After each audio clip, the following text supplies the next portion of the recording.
Hey, I'm Factor, and put together this little performance using the Launch Control XL, and pretty sure you've seen the video. Now I want to talk about how I went about doing that. So let me walk through this track. I start off with just the sitar riff going on channel 8, and what I really like doing is I just kind of like the beat and the vibe just looping, and then I kind of can just mute, bring tracks in and out using the solo and the mute on the Launch Control. So I start the track off with having the sitar riff playing, and then I just go ahead and bring in the whole beat.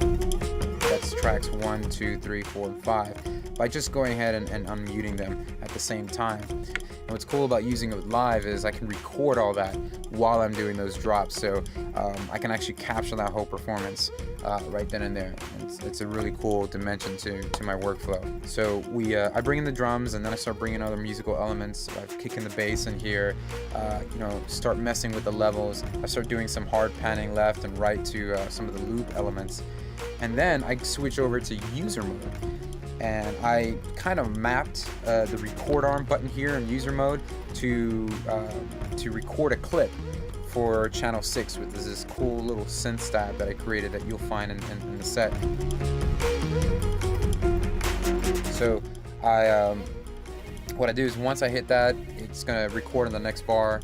I perform that little lick and then just hit the record arm to stop recording, and I can just go ahead and now tweak it back in factory mode. So it's really cool.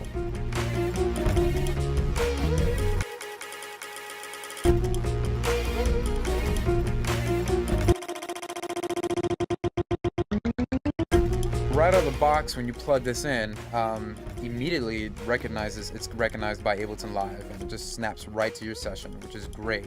And it's set to factory mode. And then when you want to start getting to customizing your Launch Control XL, just simply hit the user button, and then you're into user mode.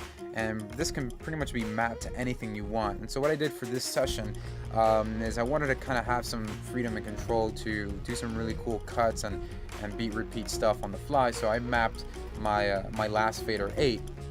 I mapped that to a crossfader on my Ableton Live, so that when I go up, it basically will crossfade to my B cues. And then I have these row of knobs here mapped out to the beat repeat, filter, the grid, and then the pitch. So it gives a really cool hands-on approach to just kind of performing while you're producing. I kind of always like that perspective when I'm making tracks.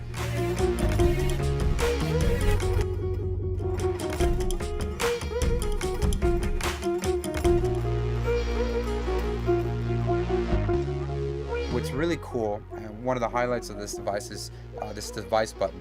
And you press that, and whatever track you're focusing on, if you have a device on it, such as this track here, 8, there's an auto filter on this track here, on my little sitar riff. So when I hit device button, the bottom row goes from pan knobs over to controlling whatever device that I currently have highlighted.